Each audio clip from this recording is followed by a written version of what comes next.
everything just fell perfectly into place as far as being a late addition to the class, having a breakout year, and now he's going to go ahead and get a chance to go home to play in the playoffs. Oh yeah. We've had lots of conversations along the way, and you know, it's my first guy to ever sign from Louisiana. I never signed anybody from Louisiana, even when I was an assistant at Alabama. And lo and behold, you know, 59 years since we've been to the Sugar Bowl, we're going to the Sugar Bowl. So he opened up a nice path there, and it's exciting for him to have a chance to go home and play in the Superdome. And you know, I think everything about his experience at Clemson has been great confirmation to him on why they chose Clemson, because it was a big decision for him. Obviously, to leave home, you know, Baton Rouge right down the road, and he had committed early to Texas A&M, and then kind of opened it back up. And we weren't recruiting running backs, and we had a little change and had to get back to recruiting running backs, and he, you know, flew out there and had a great initial visit with his family. They drove all the way came to be here to check it out and loved it. And it was a long way for him to come, but you know, I always tell these guys, better to go a little further to the right place than, you know, maybe closer and not necessarily be everything that you're looking for. And so he took a leap of faith to come to Clemson, and I think he's certainly very happy with that decision, and I know we are. I mean, he's got a bright future. I mean, here's a guy that just came in here and quietly broke C.J. Spiller's touchdown record. You know, one of the greatest we've ever had here. So I think he's off to a great start. How do you have a situation where you play a team like Alabama 3 times in a row? Do you address that when you're preparing your team mentally, physically, or do you just say it's the next game on the schedule? Oh, I mean, it's just the next game, in that, you know, you're gonna play this game and you're gonna play somebody. You get ready for the opponent, but I don't really have to say much about Alabama. I mean, they know. I mean, everybody knows what the type of mindset you got to have to play these guys. You got to earn every 6 inches of grass that you get against Alabama. You earn. They don't give you anything, and so they just don't make many mistakes. They're usually where they're supposed to be, and you have to just scratch and claw for every patch of grass out there, and that's what we've had to do. So there's a mindset that I think you have to have a chance to compete with Alabama, and our guys have that because they've got the experience to draw on. They know what it takes. That doesn't make it easy, but it certainly it helps when you know what you're getting into. Going back to recruiting, a couple weeks ago there was a tweet of you guys doing an in-home visit with your staff on the beach. What's your best recruiting story for 2017? Man, I hadn't really had a chance to think about it. My mind's been so wide open, so many different directions as far as the recruiting story. But yeah, that was a great day. We were down there at IMG and had a chance to go with Mike Jones and his family over to a little. I think we were at Anna Maria Island. I think that's where we were. But just a little restaurant. It was pretty cool. And then 2 hours later, I'm in the snow and got sick as a result. But anyway. You know, a lot of good stories, but I had to really kind of sit down and clear my head and think about the best one for this group. How much is the early signing period, when you're in your experience with recruits, kind of change some of the decisiveness, whereas, you know, a guy who might not have wanted to sign early might sign early just because he knows his spot might not be there? Well, I think that, you know, I think there's a couple ways to look at it. First of all, you know, guys that are committed and have been committed that don't sign with you in December, well, as a coach, you better realize they ain't committed. You know, so I think that part of it's good. And then the flip side of it, if you're a guy who's committed to a school, and all of a sudden that school is saying, hey, we want you to wait and sign in February, better to find out in December, as opposed to some of the stories where you got guys that have been committed all year and then they get a call, you know, 2 nights before sign day and say, hey, because people keep recruiting beyond their number, and they call and they say, hey, listen, we're not going to have a spot for you now. You need to go somewhere else, or we need you to gray shirt, or whatever it may be. So I think it goes both ways. And but I think from a player standpoint, they have all the power because they don't have to sign, and they can sit back if they're not sure what they want to do and let it all play out, and then it's very defined. Now they know what this school signed and what this school signed and what they have, and they can evaluate and go sign in February. But again, this period is for guys that know what they want to do. That's what it's for. And that's what you've seen. Can you talk about? Go ahead. Sorry. Go ahead.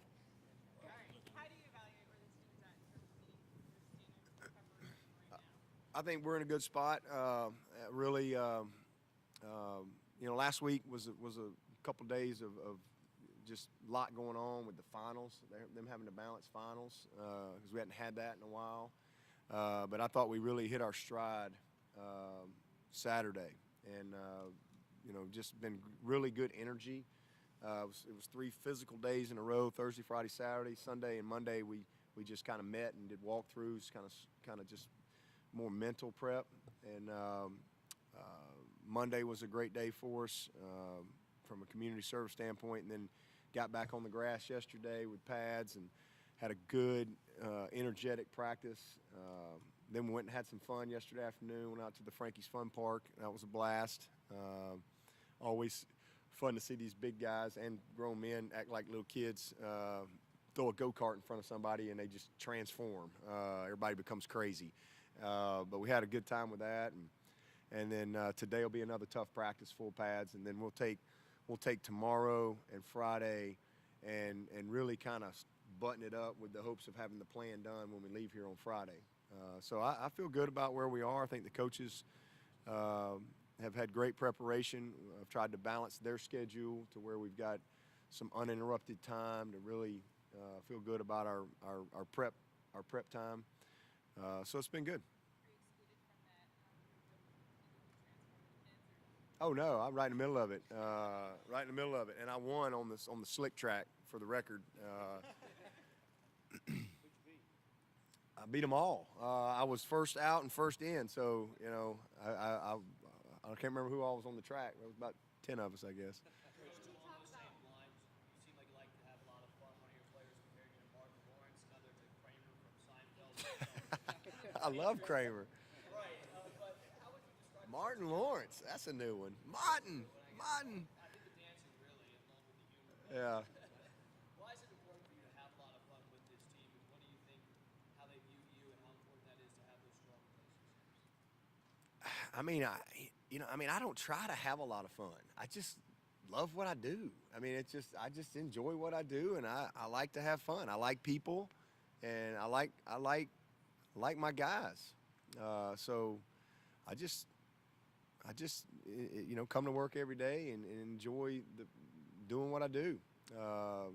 But I do think it's important that you work hard to have great relationships with your players and develop trust and good camaraderie. And I think you create as many opportunities outside of football as possible to achieve that goal. So we do that in a lot of ways. So I just try to engage them on a lot of different levels. Whether it's challenging them to shooting free throws or racing them on a go-kart track. But I still like to play. I still like to have fun, and maybe I've had 3 boys and I'm still kind of engaged in that part of it. But I just have fun every day. Try to. Coach Caldwell's been around the game for a long time. What is it about him and his personality that allows him to still connect with these 16, 17, 18-year-old kids? Well, I think that's one of the keys to his longevity, for sure, and that is he's just a very relational person. He's hilarious. He's another guy that just loves what he does. And when you're around people who really love what they do, that's contagious. And he loves coaching the OL. Loves it. And he loves the guys who choose to play OL. And, I think that he's got a great energy. He's passionate about, winning a matchup. He's obviously incredibly knowledgeable. He's done this for a long time. But at the end of the day, I think that he looks at them as his sons. And, he didn't have a son. He had a daughter who he loves just with all of his heart. And Emsley's graduating tomorrow, by the way. But I just think he's always just kind of loved him like his sons. And I think everybody who's played for Coach Caldwell would tell you that. He's tough on them.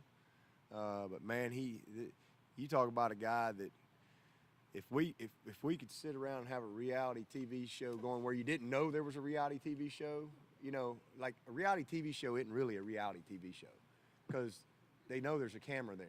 So it's not reality. You know, it's fake reality. Like you're acting like it's reality, but it's not reality. Whereas if you had a real reality TV show, man, it would be the greatest hit of all time following Robbie Caldwell around and just watching him and listening to him because you never know what he's going to say or do, and he's just so genuine, real, authentic.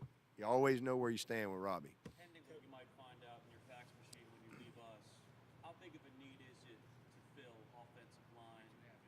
Oh, we do?